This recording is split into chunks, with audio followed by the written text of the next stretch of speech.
I moved to East Tennessee when I was 16. I ended up going to Elizabethton High School for 2 years, and I ended up finishing high school there. I was placed into this yearbook class randomly. And through that one single action from a random counselor, I ended up falling in love with journalism.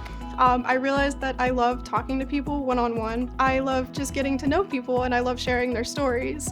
And that's ultimately why I ended up being a media and communication major.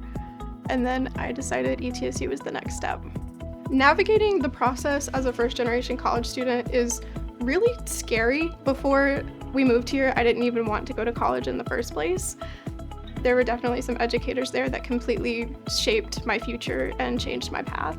I will say that one thing I love the most about ETSU is that every single educator I have had the privilege and the pleasure of interacting with and forming relationships with, they have always just gone above and beyond to extend opportunities my way. So one of the biggest things I've been into the last 7 semesters has been the East Tennessean, our student-run newspaper.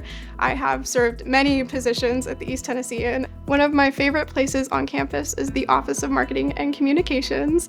I have been a student worker there for the last 4 years, and I have seen some incredible people walk through that door.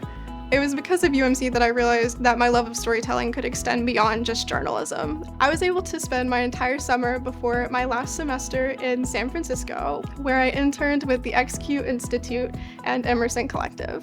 ETSU has definitely changed me for the better. I have absolutely come out of my shell.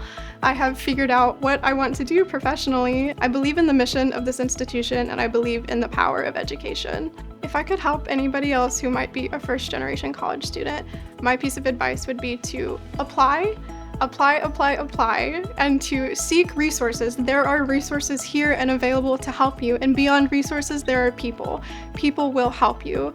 I strongly do believe that people are the resource that keep ETSU going, and they are here to help you with whatever you need.